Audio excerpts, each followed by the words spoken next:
Di 32-nya dikatakan yaitu orang-orang yang memecah belah agama mereka menjadi beberapa golongan dan tiap-tiap golongan itu merasa bangga.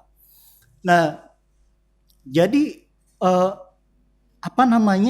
ini kan kebalikan dari misi kenabian tadi. Ya, jangan sampai kita malas sebaliknya. Ya, membuat sebuah konsep hidup yang justru membuat kita jadi terpecah belah. Ya. Padahal kenabian membawa wahyu, membawa syariat dari Allah itu langsung, itu bagaimana mempersatukan. Ya.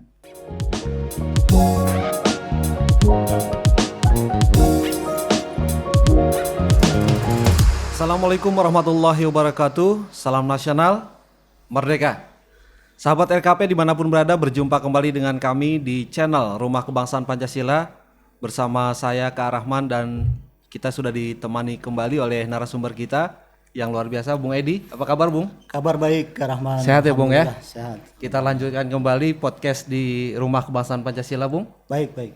Ya, sahabat RKP dimanapun berada, pembahasan kita pada kesempatan yang berbahagia ini kita akan membahas dengan tema khilafah ala minhajin nubuwah gitu ya. Kenapa kita membahas tentang tema khilafah ala minhajin nubuwah ini? Karena yang saya pahami gitu, Bung Edi, yang saya ikuti juga perkembangannya di negara kita ini, di negara Kesatuan Republik Indonesia ini, memang ada beberapa kelompok gitu ya, beberapa kelompok yang berusaha gitu ya untuk mengusung kembali konsep khilafah gitu ya. Bahkan yang belakangan ini gitu yang sedang ramai juga diperbincangkan, ingin mengganti dasar negara kita, yaitu negara Kesatuan Republik Indonesia, diganti dengan konsep khilafah gitu ya. Nah, tentu ini menjadi obrolan kita yang menarik juga, yang perlu kita sharing bersama-sama sahabat-sahabat RKP dimanapun berada seputar pandangan-pandangan kita di Rumah Kebangsaan Pancasila gitu, Bung. Ya. Tentu juga beberapa kelompok ini juga mereka punya dasar gitu ya. Ada yang mendasari kenapa mereka mengusung konsep ini, Bung. Ya, ada sih satu hadis yang memang kita lihat banyak menjadi rujukan ya. Gitu ya. Rujukan buat kelompok-kelompok yang tadi itu ingin kembali menegakkan khilafah. Ya. Ini hadis ini ya sudah terkenal sih, sudah sahih lah ya. Ya, hadis riwayat Imam Ahmad ya. Itu memang hadis itu bercerita tentang 5 fase zaman, yang di situ di fase kelima ya, di zaman kelima, artinya di zaman kita sekarang ini, saat ini ya, akan kembali khilafah ala minhajin nubuwah tadi itu. Bunyi hadisnya gini, mungkin untuk memulai kajian ya perlu kita sampaikan juga. Jadi bunyi hadisnya itu adalah masa kenabian itu ada di antara kamu sekalian, adanya atas kehendak Allah, dan Allah mengangkatnya apabila ia menghendaki untuk mengangkatnya. Kemudian adalah masa khilafah ala minhajin nubuwah. Khilafah ala minhajin nubuwah ini khilafah yang dia berpegang kepada syariat kenabian. Syariat kenabian. Adanya atas kehendak Allah. Allah mengangkatnya apabila ia menghendaki untuk mengangkatnya. Kemudian adalah masa mulkan adlon. Ini maksudnya itu adalah kekuasaan ya, atau kerajaan yang menggigit. Adanya atas kehendak Allah dan Allah mengangkatnya apabila ia menghendaki mengangkatnya. Kemudian adalah masa mulkan jabariyah. Mulkan jabariyah itu adalah kerajaan yang jolim ya. Adanya atas kehendak Allah dan Allah mengangkatnya apabila ia menghendaki mengangkatnya. Kemudian adalah masa khilafah ala minhajin nubuwah. Ini artinya berarti di sini kembalinya khilafah yang berpegang kepada syariat kenabian itu tadi. Kemudian beliau diam. Nah, hadis itu ya memang yang banyak menjadi rujukan ya. Banyak menjadi rujukan, Kak Rahman. Jadi kalau kita lihat dari hadis itu sih memang menarik ya. Maksudnya menariknya gini. Menariknya ini kan berarti kita harus mau tidak mau ya, mau nggak mau kalau kita masuk ke dalam kajian ini kita harus mengkaji totalitas zaman berarti. Artinya nggak sepotong-sepotong kita mengambilnya itu dari misalnya zaman tertentu gitu ya, atau masa kenabian tertentu gitu, Bung ya. Iya betul, artinya kan kita harus mengkaji keseluruhan zaman ya, dari zaman kenabian ini berarti ya dari zaman Adam. Nabi Adam gitu. Zaman Nabi Adam sampai ke zaman kita hari ini. Itu kan mau nggak mau begitu, karena hadis itu bicara 5 fase zaman ya. Itu yang menariknya. Dan apa namanya tadi apa ini yang menjadi pertanyaan dari Kak Ya, Rahman? yang menjadi pertanyaan kan memang ya itu tadi kalau kita mau lihat kondisi gitu ya, kondisi Oh, atau ya, negara oke. kita ini kan memang ada beberapa kelompok gitu ya yang berusaha kembali untuk mengusung itu gitu. Dan tadi rujukannya itu mereka mengacu kepada salah satu hadis dari riwayat Imam Ahmad tadi Iya, gitu iya, ya. iya. Oke. Ya, cuma kan yang saya tangkap gini Bung, yang saya tangkap memang mungkin bisa jadi gitu ya. Kelompok-kelompok tertentu ini mereka hanya mengambilnya itu dari satu fase kenabian saja atau dari satu fase zaman saja gitu. Tidak dirunut dari seluruh kenabian ya. Kalau tadi Bung Edi sampaikan tadi kan kita harus melihatnya itu secara keseluruhan gitu. Ya, Enggak betul. melihatnya itu dari sepotong-sepotong gitu ya. Iya, memang bisa kita katakan kalau kita mau memahami Islam ya. Ya. Memahami Islam dengan baik gitu, dengan baik itu memang kita nggak bisa hanya mengkajinya dari sepotong zaman. Ya. Karena Islam ini kan bukan agama yang ada baru kemarin ya. Betul. Islam ini kan agama yang sudah ada sejak ya bahkan sejak peradaban pertama umat manusia, manusia, ya. sejak zaman Nabi Adam. Makanya ada hadis riwayat Bukhari dan Muslim itu yang mengatakan apa namanya para nabi itu seibarat dengan saudara saya. Ya. Agama mereka satu yaitu Islam, ibu-ibu mereka berbeda-beda. Ya. Artinya syariat mereka berbeda tapi agama mereka satu. Satu. Ini kan juga hadis ini memperkuat ya, mempertegas bahwa Islam itu memang bukan agama baru kemarin. Ya. Islam itu sudah ada sejak zaman Adam. Artinya kalau kita mau mengkaji Islam itu memang kita perlu melihatnya dari keseluruhan zaman. Nah termasuk kalau kita mau mengkaji tentang khilafah ala minhajin nubuwah ini ya, kan kita nggak bisa misalnya mengkajinya cuma dari zaman dinasti-dinasti Islam Iya, iya. seperti Dinasti Umayyah, Ya. gitu ya, Abbasiyah, gitu ya, Utsmaniyah. seperti Banu Umayyah, Abbasiyah, dan Utsmaniyah itu kan nggak bisa hanya melihatnya dari situ kan, Iya. walaupun memang masa gilang gemilangnya Islam itu ada di situ, Rahman. Oke. Cuma kan kita nggak bisa misalnya mendasari ukuran kebenaran itu dari situ ya. Karena di situ gilang gemilang gitu Islam berjaya berarti ada di situ kebenaran kan nggak juga serta merta begitu. Iya. Dan juga kan kita nggak bisa mendasari sesuatu misalnya memutuskan sesuatu itu berdasarkan romantisme kejayaan masa lalu. Iya. Misalnya kayak pengusung khilafah hari ini ya. Kan bisa kita katakan ini kan lebih karena dorongan romantisme di masa lalu ya. Iya. Artinya mereka ingin mengembalikan kejayaan Masa dulu. kejayaan gitu ya.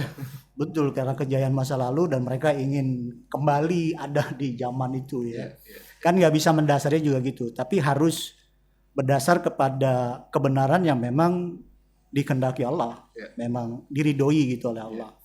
Nah kembali tadi kan nggak bisa kita cuma dari masa dinasti-dinasti Islam saja mengkajinya, tapi harus mundur ke zaman Khulafa Rasyidin. Khulafaur Rasyidin. Zaman Khulafa Rasyidin kita juga harus melihat di situ.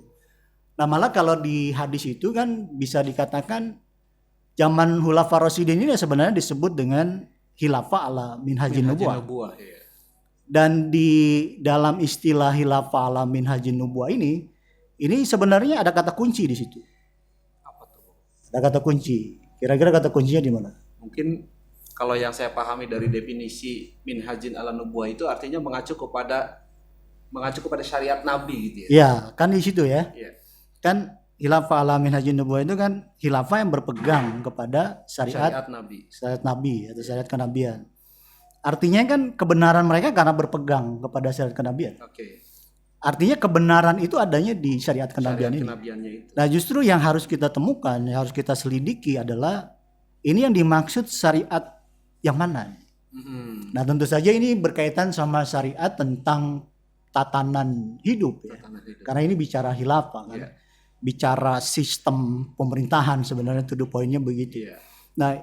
Nah sebenarnya kalau kita mau kaji bisa dibilang sebenarnya itu sudah disyariatkan itu. Artinya Nabi Muhammad sebenarnya sudah mencontohkan.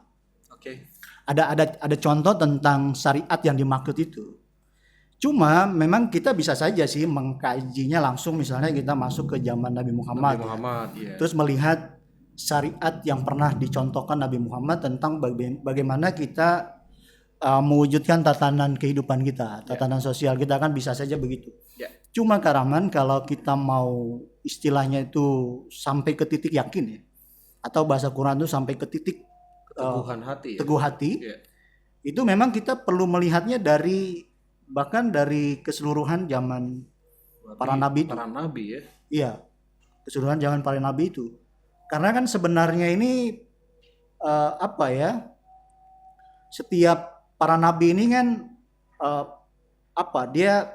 kita harus istilahnya itu menyambungkan itu loh, supaya kita bisa melihat secara keseluruhan ya. Ini ibarat puzzle gitu. Ya, ibarat puzzle, jadi ada kepingan-kepingan gambar yang harus disatukan dulu, baru kita bisa melihat gambar utuh kan di situ. Sepakat. Kurang lebih begitu. Nah, tentu juga ada bukti-bukti yang sebetulnya sudah dijelaskan di dalam kitab suci Al-Qur'an gitu Bung ya, tentang bicara syariat Nabi itu tadi ya. Kalau kita mau kaji tentang sebetulnya apa sih syariat Nabi yang dimaksud di sini kan gitu ya. Ya. Nah, untuk memahami itu memang kita perlu lihat itu di Quran di surat 11 ya, surat 11 ayat 120. Coba lihat dulu, saya bacakan Qurannya.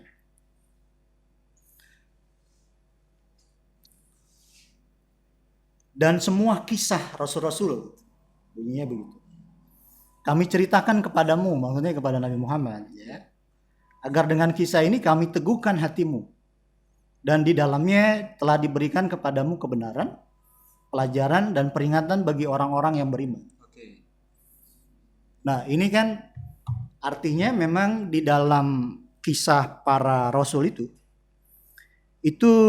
atau sejarah ya para rasul ini kan sudah diceritakan oleh Allah kepada Nabi Muhammad dan diabadikan untuk kita ya di dalam Quran. Artinya ya, kenapa begitu? Karena di situ dikatakan dengan itu kamu teguhkan hatimu, supaya menambah keyakinan tadi itu. Ya, supaya kalau kita melihat mengkaji kisah-kisah para rasul itu, sejarah para nabi itu ya, secara utuh gitu, kita bisa sampai ke titik yakin.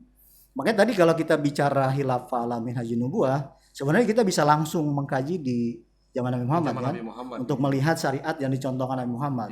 Tapi kalau kita mau betul-betul sampai titik yakin, kita harus mengkajinya sejak zaman Adam. Sejak zaman Adam.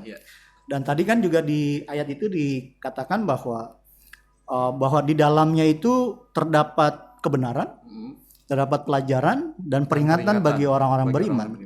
Jadi ada kebenaran di situ, ada pelajaran yang bisa kita ambil di situ, ada peringatan yang bisa kita dapat gitu dari kisah itu. Cuma kita harus lihat utuh tadi itu. Ya, betul. Harus lihat utuh. Gitu sih. Karena memang yang saya pahami gitu. Jadi memang buat sebagian saudara-saudara kita sih tidak menyalahkan dalam pengertian secara sempit gitu Bung. Artinya mungkin karena ketidakpahamannya mereka, yang akhirnya mereka itu tadi ibaratkan puzzle itu, mereka hanya baru kepingan-kepingan yang belum utuh gitu ya. Karena mereka memiliki cara pandang atau mereka memiliki pola pikir yang menurut mereka mengambilnya hanya dari satu sisi saja, sedangkan ini kepingan-kepingan yang lainnya ini belum dirangkai menjadi satu kesatuan tadi itu gitu. Betul. Makanya mengacu ke Quran surat 11 ayat 120 ini sangat jelas sebetulnya ya. Untuk menambah keteguhan hati, untuk menambah keyakinan, berarti kita itu harus melihatnya itu dari kisah para rasul-rasul terdahulu juga kan gitu. Betul. Itu untuk sampai ke titik teguh hati. Jadi kita akan sampai ini syariat yang dimaksud, dan kita betul-betul yakin gitu bahwa tanpa keraguan bahwa inilah syariat yang dimaksud dengan syariat kenabian itu. Betul, sepakat. Nah, mungkin juga kalau kita mau lihat dari sisi syariat kenabian yang masuk ke zaman Nabi Muhammad seperti apa nih Bung, kalau bicara tentang yang dimaksud syariat kenabian tadi itu?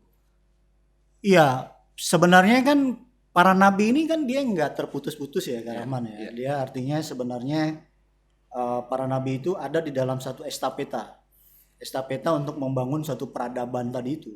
Jadi ada satu cita-cita, ada satu tujuan, ada satu bangunan peradaban yang sama yang mau diwujudkan oleh para nabi itu. Makanya kalau kita baca di Quran surat 42 itu ya, 42 ayat 13, itu dijelaskan di situ bahwa kami telah mensyariatkan gitu kata Allah. Kami telah mensyariatkan kepadamu. Kepadamu ini berarti kepada Nabi Kepada Muhammad. Nabi Muhammad yang dimaksud ya. Apa yang telah kami wasiatkan tentang agama yang telah kami wasiatkan kepada Nuh. Ya. Jadi sebelumnya itu sudah diwasiatkan Kepada Nabi Nuh. kepada Nabi Nuh.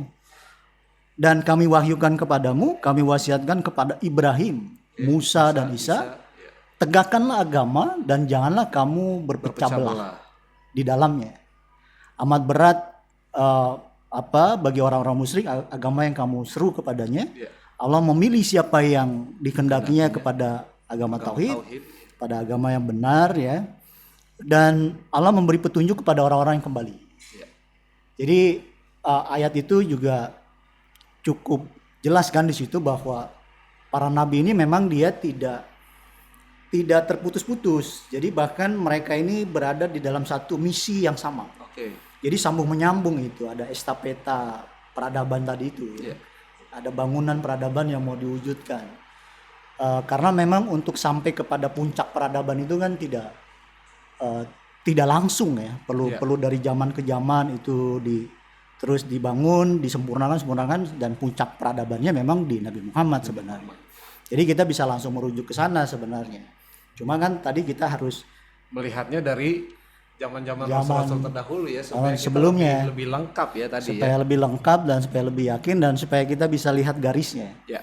Supaya kita lebih paham, oh ini maksudnya ini. Karena kita juga sudah lihat tanda-tanda catatan yang ada di belakang Nabi Muhammad itu sendiri. Iya, gitu. Baik. Nah, berarti kan sekarang kalau kita mau kembali ke melihat dari seluruh kisah Rasul-Rasul tadi yang disampaikan itu, berarti kita sekarang mau masuk ke fasenya Nabi Adam. Bisa begitu. Bisa seperti itu ya. Bisa. Jadi sekarang kita akan mengupasnya tentang seperti apa sih sebetulnya syariat yang pernah gitu, yang pernah dilakukan oleh Nabi Adam gitu. Kalau bicara tentang ini kan bicara tentang konsep hidup sebetulnya ya. Betul. Karena kalau yang saya pahami tadi dari ayat 42 surat 42 ayat 13 ini kan kalau bisa kita simpulkan syariat Nabi semuanya sama gitu. Tentang menegakkan agama dan jangan berpecah belah gitu ya. Betul. Artinya ini kan sebuah konsep hidup di dalam peradaban setiap nabi. Di dalam fase kenabian itu bagaimana menciptakan sebuah konsep hidup yang di dalamnya itu kita tidak boleh berpecah belah gitu. Itulah yang disebut dengan menegakkan agama Allah itu tadi. Betul. Seperti itu betul. Itu kan kita udah dapat tuh poinnya. Ya. Poinnya adalah para nabi ini sebenarnya menegakkan satu syariat yang sama ya. Syariat kehidupan yang sama. Sifatnya itu sama. Yaitu mewujudkan satu agama, satu sistem hidup, tatanan hidup yang di dalamnya itu tidak ada perpecahan. Kan begitu. Makanya kearaman kalau kita juga lihat ini supaya kita lebih memperkuat tadi ya. Kalau kita lihat juga di Quran itu surat 30 itu surat Al-Rum ayat 30. Di situ kan dikatakan hadapkanlah wajahmu dengan lurus. Betul. Kepada agama yang selaras dengan fitrah Allah. Yang telah menciptakan manusia menurut fitrah itu. Tidak ada perubahan pada fitrah Allah, itulah agama yang lurus. Yang lurus, betul. Agama yang lurus di sini itu dalam bahasa Arabnya itu dinul qaim. Dinul qaim itu agama yang bisa berarti agama yang tepat, agama yang akurat. Jadi agama yang tepat yang harus ditegakkan tadi. Ini kan kita nyambung tadi ya. Yeah. Kan tadi kita udah tahu tuh bahwa syariat yang mau diwujudkan atau agama atau sistem hidup yang mau diwujudkan para nabi itu kan satu sistem hidup yang di dalamnya itu nggak ada perpecahan. Nggak ada perpecahan, betul. Nah ini dijelaskan juga di tadi itu surat Ar-Rum ayat 30 ya. Bahwa agama yang seperti itu disebut dinul qaim ya. Agama yang tepat, akurat. Ya, karena selaras dengan fitrah Allah. Jadi ukurannya dia selaras dengan fitrah Allah. Oke. Atau fitrah manusia karena Allah menciptakan manusia menurut fitrahnya itu ya. Nah, seperti itu. Tapi juga dikatakan di ayat itu kebanyakan manusia tidak mengetahui. Tidak ada perubahan pada fitrah Allah. Tapi kebanyakan manusia tidak mengetahui. Tidak mengetahui, maksudnya tidak mengetahui seperti apa agama yang lurus itu.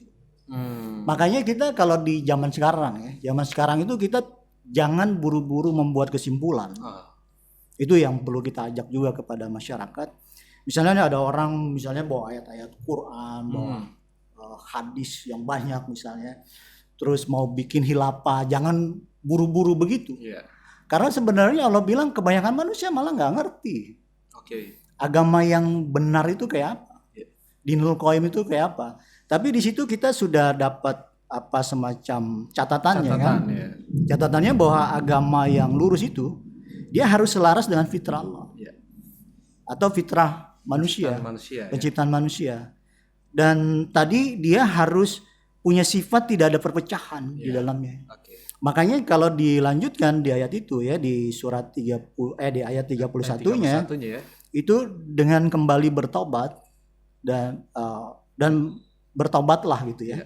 Bertobatlah kepadanya dan bertakwalah kepadanya, dirikanlah sholat dan janganlah kamu termasuk orang-orang musyrik atau orang-orang yang mempersekutukan Allah. Allah. Di 32-nya dikatakan yaitu orang-orang yang memecah belah agama mereka menjadi beberapa golongan dan tiap-tiap golongan itu merasa bangga. Nah, jadi ini kan kebalikan dari misi kenabian Misi tadi. kenabian tadi. Ya, jangan sampai kita malas sebaliknya. Ya, membuat sebuah konsep hidup yang justru membuat kita jadi terpecah belah. Terpecah gitu belah. Ya. Padahal kenabian membawa wahyu, membawa syariat dari Allah itu langsung, itu bagaimana mempersatukan. Yang mau ditegakkan tuh itu sistem hidup yang kita nggak berpecah belah, tapi bersaudara, bersatu dalam keberagaman. Betul. Karena keberagaman itu kan nggak bisa dihindari, kodrat. Itu nanti kita akan lihat di kisah Nabi Nuh. Di kisah Nabi Nuh kita akan ada catatan itu ya bahwa keberagaman itu kodrat. Ya memang nggak bisa ini kan keberagaman. Artinya kan bagaimana kita punya satu sistem hidup, tatanan hidup yang kita bisa bersatu dalam perbedaan itu. Dalam perbedaan. Itulah agama yang Dinul Qayyim tadi itu. Dinul Qayyim ya, agama yang lurus, agama yang tepat gitu yang ya. tepat dan akurat gitu, yang gitu selaras dengan fitrah Allah tadi itu. Seperti itu. Ya, menarik sahabat RKP. Jadi memang menjadi catatan buat kita bersama gitu ya, buat kita bersama, buat sahabat-sahabat RKP juga. Jadi memang kalau kita kaji dari sisi penjelasan gitu ya, penjelasan dari Bung Edi tadi disampaikan, saya jadi langsung tergambar gitu. Maksudnya tergambar itu dalam pengertian sebetulnya kalau bicara tugas kenabian, tugas Rasul itu adalah membuat sebuah konsep hidup yang di dalamnya tidak ada perpecahan. Itu poinnya. Itulah yang disebut dengan menegakkan agama Allah itu. Allah. Bahkan kalau kita sudah dijelaskan tadi dari beberapa ayat gitu ya, jangan sampai kita justru karena perbedaan itu membuat kita jadi terpecah belah gitu. Kalau ayat yang di surat 30 ayat 32 itu kan jelas gitu. Betul. Memecah belah agama Allah dan menjadi beberapa golongan dan tiap-tiap golongan itu bahkan merasa bangga terhadap apa yang ada pada mereka gitu. Padahal kan kalau menjadi catatan tadi Bung Edi, perbedaan itu tidak bisa kita elakkan gitu, kita bisa hindarkan karena itu menjadi kudrat juga, menjadi fitrah dari Tuhan juga kan gitu ya. Tapi Allah itu mengajarkan kepada kita bagaimana kita hidup bersatu di dalam keberagaman tadi gitu. Mengacunya kepada penciptaan Allah yang telah menciptakan manusia sesuai fitrahnya gitu. Fitrah Allah itu kan bicara tentang kasih sayang gitu ya Bung ya. Kalau kita kaji dari situ, Allah itu Maha Pengasih, Maha Penyayang, bagaimana kita hidup rukun, kita hidup harmonis di dalam keberagaman. Keberagaman, saling menghormati. Saling menghormati kemerdekaan antara satu dengan yang lainnya gitu. Itu dia. Itulah yang disebut Dinul Qayyim gitu ya. Agama yang tepat, agama yang lurus gitu ya. Lurus. Itu poin-poin yang menjadi catatan kita ya. Walaupun kajian kita ini masih panjang. Menarik. Panjang kan karena ini 5 fase zaman. Ya, oke. Silakan Bung, kita lanjut lagi berarti. Ya, kita sekarang kita masuk ke zaman Adam berarti masuk ke zaman Nabi Adam. Ya kita udah dapat itunya rangkumannya, misi kenabian seperti itu dan apa yang mau diwujudkan para nabi seperti itu. Terus ya kita udah dapat itu. Nah kita masuk ke zaman Nabi Adam. Karena memang disitulah lembar pertama peradaban umat manusia. Dan menariknya memang kalau kita lihat di zaman Adam ini isu tentang khalifah. Isu tentang khalifah atau tema tentang khalifah ini kita lihat menjadi satu tema penting.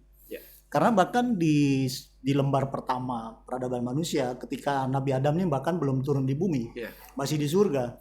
Itu sudah jadi diskusi serius. Maksudnya sudah jadi percakapan serius itu di surga. Kan kalau di surat Al-Baqarah ya 30 itu Dan ingatlah ketika kami berfirman, sungguhnya kami ingin hendak menjadikan khalifah di muka bumi. Maksudnya Nabi Adam mau dijadikan khalifah waktu itu.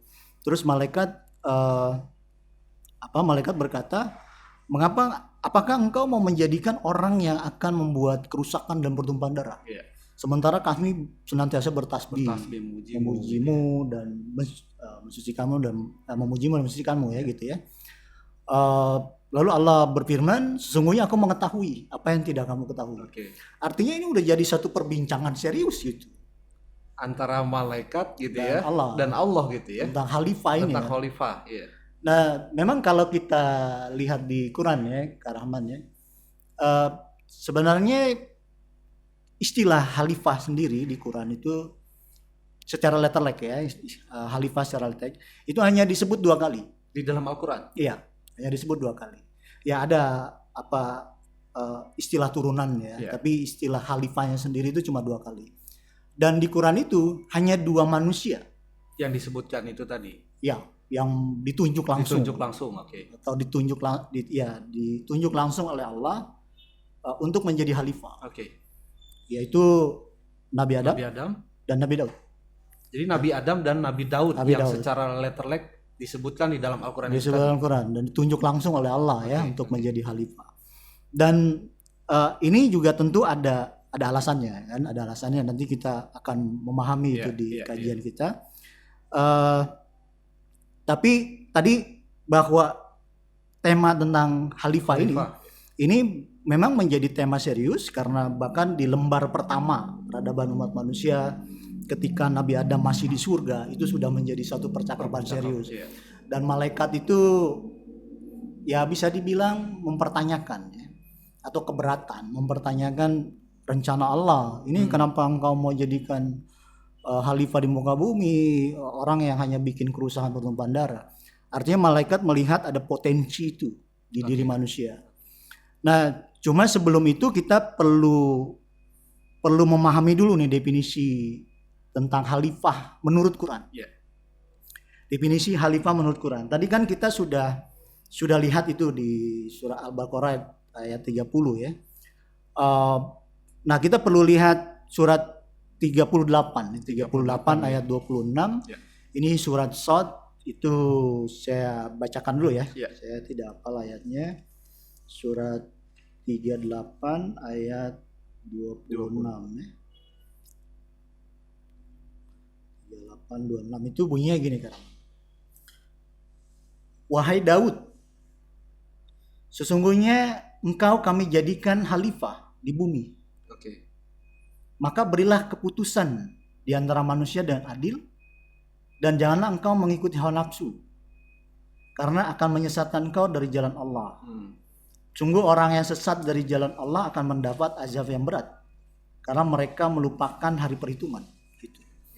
Nah, sebenarnya dari 2 ayat tadi ya, dari surat Al-Baqarah ayat 30, kemudian surat 38 ayat 26 ini kita bisa menangkap apa yang dimaksud dengan khalifah itu.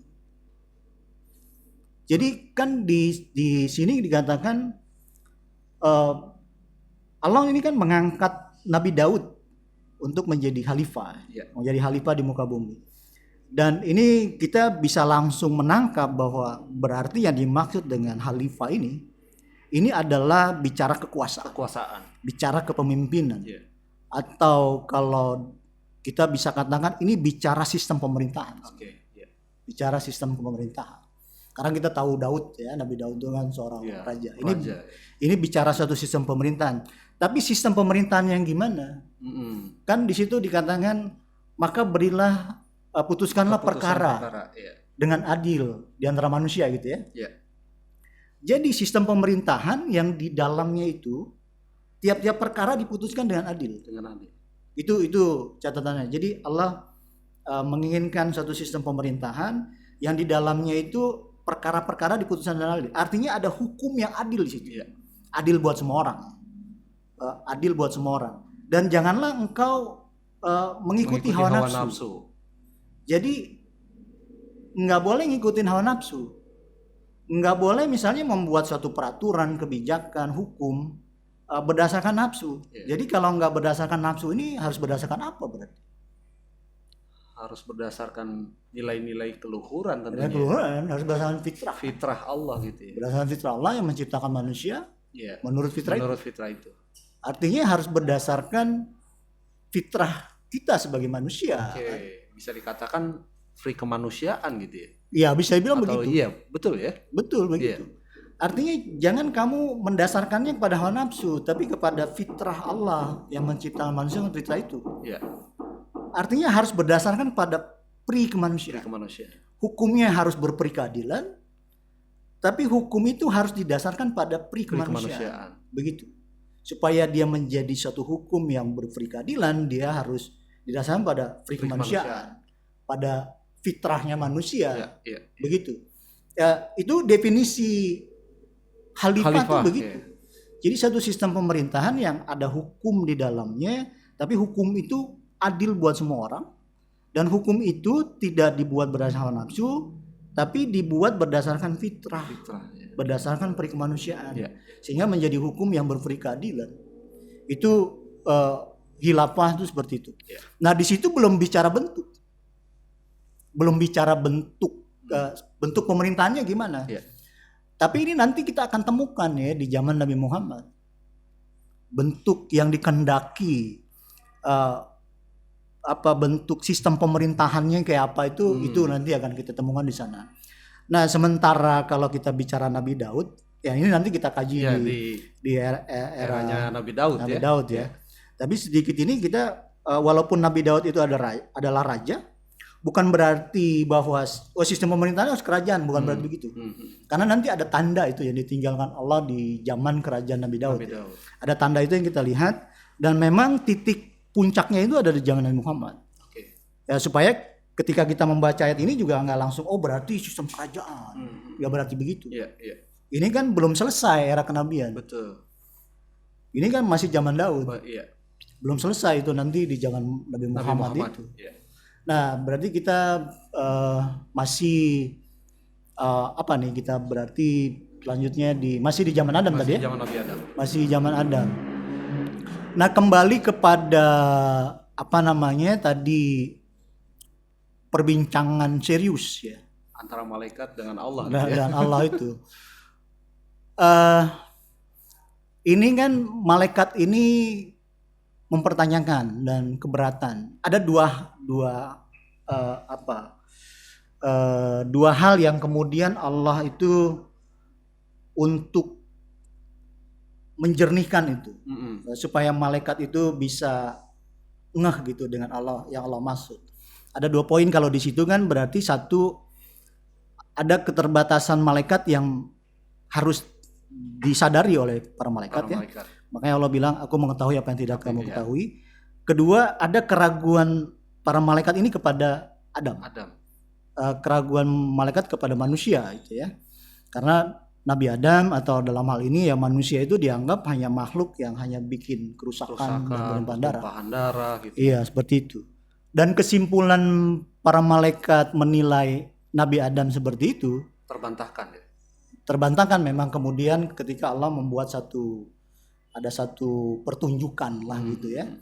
Tapi para malaikat sebenarnya tidak salah total. Karena memang potensi itu kan ada di dalam diri manusia. Dan para malaikat kan menilai Adam seperti itu karena para malaikat ini pernah tinggal cukup lama sama Nabi Adam di surga kan. Nabi Adam tinggal di surga bersama para malaikat juga di situ. Dan para malaikat ini menyaksikan bagaimana Nabi Adam kemudian melakukan pembangkangan lah sebut saja kepada Allah ketika Allah memerintahkan untuk jangan dekati pohon itu. Padahal kan udah enak di surga ya. Betul. Udah enak di surga, apa sih yang tidak ada di surga? Tapi kok masih gitu. Akhirnya melihat wah ini manusia ini makhluk yang ini nih susah diatur, ini banyak ini nih makhluk yang suka membangkang segala macam.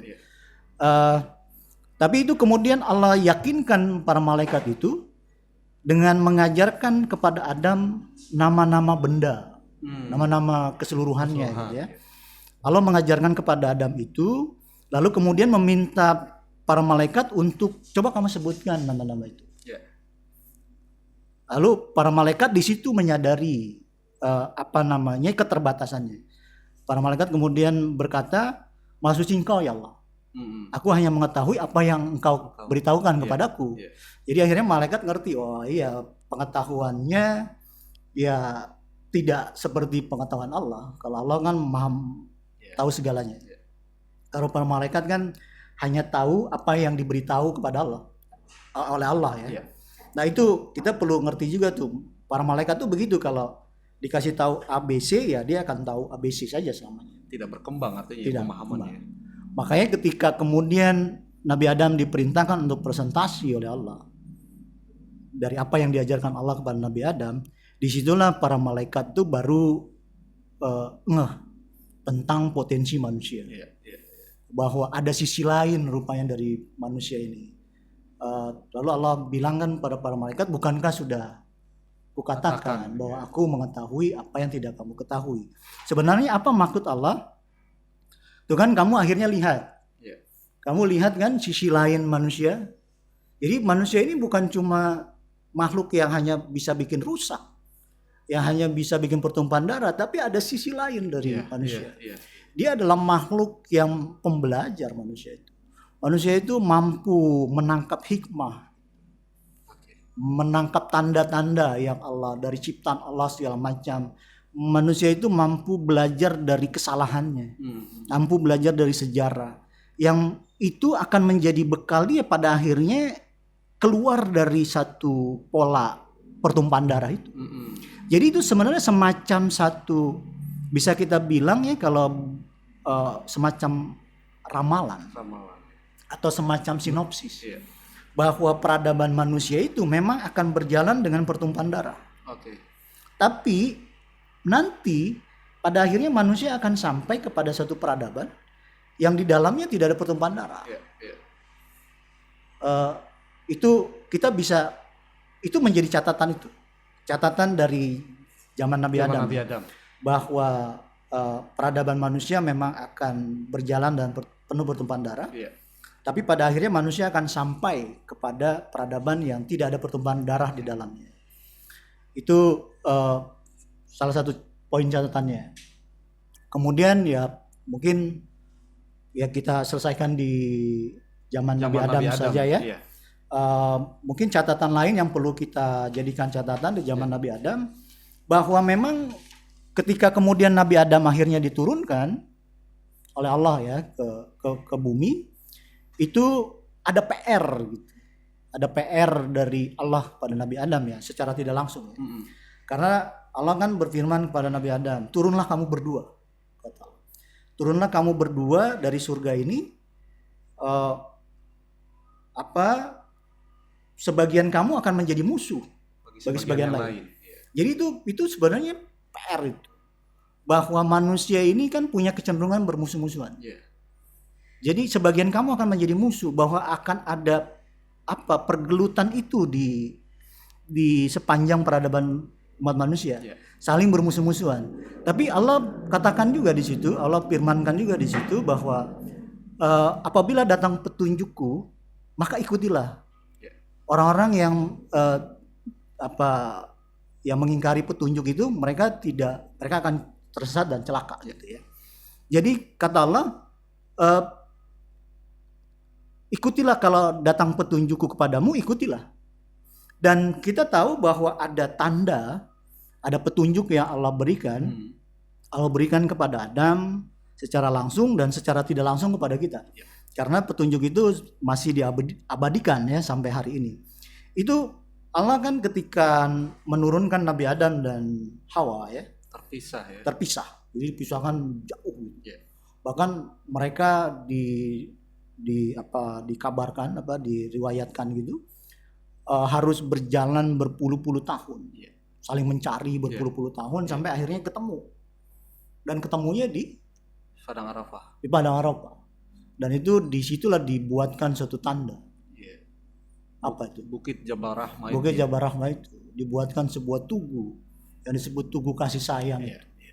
Itu menjadi tanda pertama sebenarnya untuk menyelesaikan PR tadi itu ya. bahwa manusia akan bermusuhan. Gimana cara menyelesaikannya? Kasih sayang. Tadi Kak Rahman udah sebut tadi bahwa dinul qayyim itu agama yang berdasarkan pada fitrah, dan fitrah itu adalah kasih sayang. Jadi sebenarnya menegakkan kasih sayang gitu. Dari awal itu para nabi itu. Baik, jadi bisa saya tangkap sih yang disampaikan oleh Bung Edi tadi. Jadi sebetulnya PR yang dimaksud di sini kan, kalau kita bicara potensi tadi ya, potensi manusia ini kan, malaikat tadi kan juga apa ya, kalau bicara memperbincangkan ini kan gitu ya. Artinya manusia selain dia juga memang di tahap-tahap awal akan ada pertumpahan darah dan sebagainya, tapi manusia juga akan mampu menciptakan sebuah peradaban, sebuah tatanan hidup yang di dalamnya itu manusia ketika mengacu kepada petunjuk yang Allah berikan tadi itu, barang siapa yang ngambil petunjukku itu dia tidak akan tersesat kan gitu ya. Artinya, tapi barang siapa yang tidak mau dia akan sesat, bahkan bisa jadi celaka gitu. Saya sepakat, artinya ketika kita tidak mau mengambil petunjuk yang telah dibuktikan oleh Allah itu, artinya dari peristiwa bertemunya Adam dan Hawa melalui bukit Jabal Rahmah atau kasih sayang itu, artinya kan kita juga akan bermusuh-musuhan terus.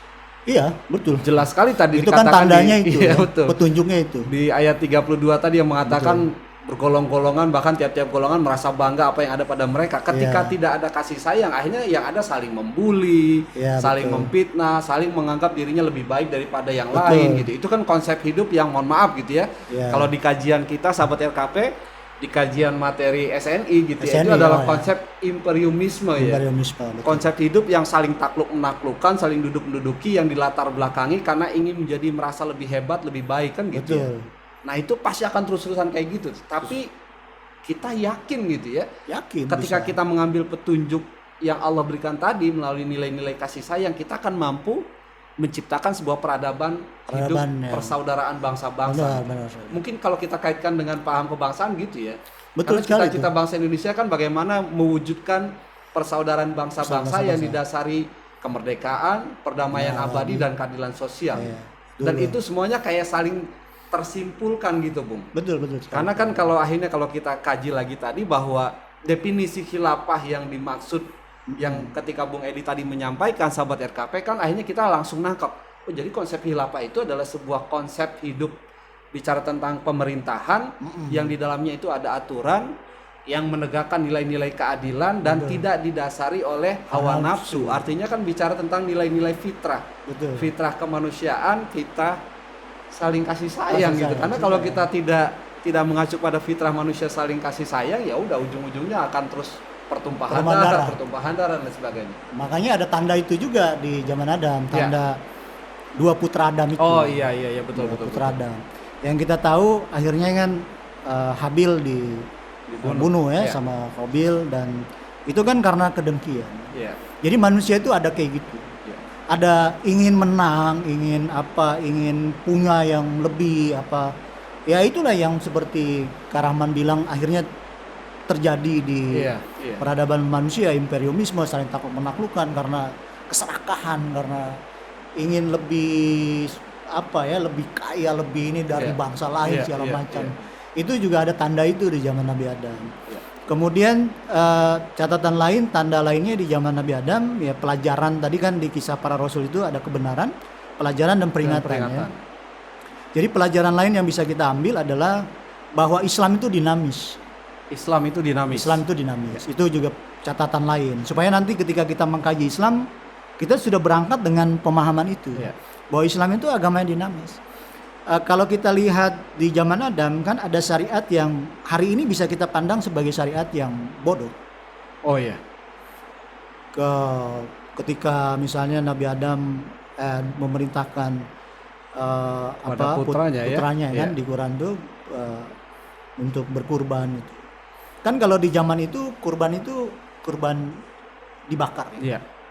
Jadi kalau kita petani terus mengorbankan hasil tani kita ya dibakar sampai jadi abu. Begitu juga kalau kita punya domba dikorbankan ya dibakar sampai jadi abu. Kan kalau di zaman kita itu bodoh. Ya dibakar jadi abu kan mubazir itu istilahnya. Betul. Tapi itu cara terbaik di zaman itu. Karena orang belum banyak, kan masih keluarganya doang ya. Jadi kalau dipotong, dibagi terus, keluarganya gitu ya. Itu Iya. di mana nilai nilai berkorbannya di mana kan gitu iya ya. kan gitu. Kemarin-kemarin juga motong kambing begitu juga Iya, kan. iya.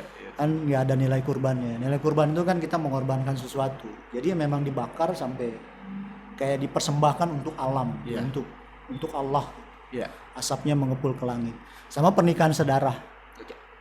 Yang di zaman kita juga itu kan Iya. hal yang Tidak diharamkan boleh, ya. diharamkan ya. Adik kakak kan menikah. Iya. Ya karena orangnya cuma segitu. Mau gimana lagi adik kakak menikah. Tapi itu kan ketika umat manusia sudah mulai banyak kan dilarang kemudian. Betul. Kan nggak boleh. Tapi kalau misalnya kita lihat juga di zaman Nabi Yakub itu punya 2 orang istrinya itu adalah adik kakak. Yang di zaman kita sekarang juga kan udah nggak boleh. Iya. Udah nggak boleh misalnya adik kakak dinikahin sama orang laki-laki itu kan nggak boleh seperti itu ya. Tapi itulah dinamisnya masalah kalau kita bicara syariat. Syariat ya. Islam itu memang dinamis, tapi dia prinsip Islam tadi itu yang disebut fitrah Allah itu bersifat universal dan abadi. Iya.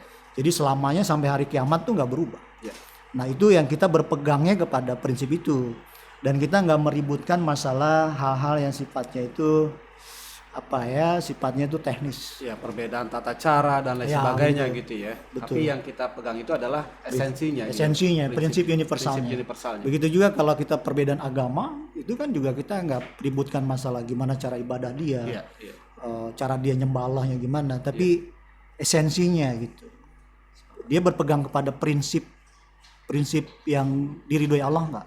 Ya kasih sayang tadi, peri keadilan, peri kemanusiaan, kesetiaan, persaudaraan, persatuan itu kan sifatnya universal dan abadi. Ya.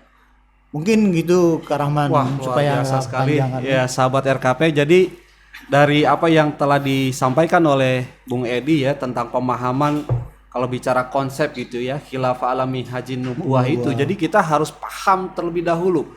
Artinya kata kuncinya itu yang harus kita pahami. Kata kunci tentang definisi dari khilafah dan sebetulnya apa yang diajarkan bicara syariat para nabi terdahulu. Gitu. Jadi itu supaya kita itu tidak mengambil sepotong zaman saja gitu ya. Harus dilihatnya itu dari keseluruhan yang tadi Bung Edi sampaikan itu seperti kepingan-kepingan puzzle. Betul. Yang harus terangkai menjadi satu kesatuan Ya, gitu. supaya ada gambar utuh Supaya ada gambar utuh dan itulah jadi kalau kita lebih yakin lagi, lebih mantap lagi sehingga akhirnya apa yang diperintahkan oleh Allah kepada para nabi gitu ya kan bicara tentang menegakkan agama dan jangan berpecah belah. Jadi bagaimana konsep hidup yang dapat mempersatukan perbedaan-perbedaan tadi tapi kita bisa hidup rukun. Ya, benar. Bukan justru malah sebaliknya kita menciptakan perbedaan-perbedaan yang akhirnya kita saling gontok-gontokan, saling bermusuhan gitu ya. Bahkan menciptakan kerusakan dan pertumpahan darah. Nauzubillah, jangan sampai seperti itu gitu. Ya itu kan lucunya bahkan mereka-mereka yang punya gelar-gelar apalah keagamaan gitu malah kita ya di zaman kita ini masih menyaksikan justru mereka itu kadang-kala seringkali malah memecah belah gitu. Itu kan sebuah ironi ya. Dan memang sih benar juga yang Allah katakan, Allah firmankan itu bahwa ya kebanyakan manusia itu nggak ngerti agama yang lurus itu kayak apa. Bukan berarti kita tuh lebih ngerti ya. Maksudnya ya kita kaji bersama-sama. Sepakat. Jadi artinya ini yang baru kita kupas ini dari mulai definisi tentang khilafah alami haji nubuah dari zamannya Nabi Adam ya. Kalau kita mengacu ke ayat tadi itu ada tentang Nuh gitu ya, ada Ibrahim, ada Musa, ada Isa gitu ya Bung ya. Termasuk yang penting Nabi Daud juga. Termasuk Nabi Daud juga ya. Baik, luar biasa. Artinya ini sahabat RKP dimanapun berada ini ikuti terus gitu ya podcast di Rumah Kebangsaan kita yang dengan program seputar tentang membahas khilafah alamin haji nubuah gitu ya. Benar. Karena memang ini nggak bisa kita bahas langsung tuntas hari ini juga ya Bung ya. Ini bisa 5 fase zaman. 5 fase zaman gimana dibahas dalam 30 menit kan. Baik. Terima kasih banyak Bung Edi dan juga saya banyak mendapatkan pemahaman-pemahaman baru tentang bagaimana nilai-nilai yang tadi Allah sampaikan bahwa Allah menciptakan manusia itu sesuai dengan fitrahnya itu. Artinya kalau kita mau kaji kan memang ya sesama manusia apa sih yang menjadi fitrahnya ya manusiakanlah orang lain seperti kita sendiri ingin diperlakukan. Kalau bicara masalah perlakuan kan begitu ya. Artinya ada nilai-nilai peri kemanusiaan, nilai-nilai peri keadilan gitu ya. Dan itu yang sangat penting sekali sahabat RKP ya. Baik Bung Edi, nanti kita lanjut lagi di Baik. waktu yang akan datang ya. Mudah-mudahan Bung Edi selalu diberikan kesehatan, diberikan Amin, kemudahan dalam segala urusan. Demikian sahabat RKP, obrolan kita di podcastnya Rumah Kebangsaan Pancasila yang membahas tentang khilafah ala minhajin nubuwah, dan nanti akan kita lanjutkan di pembahasan berikutnya. Mudah-mudahan kita selalu diberikan kesehatan dan diberikan kemudahan. Kita akhiri Bung Edi program kita pada kesempatan yang berbahagia ini. Terima kasih banyak atas perhatiannya. Wassalamualaikum warahmatullahi wabarakatuh. Salam nasional, Merdeka.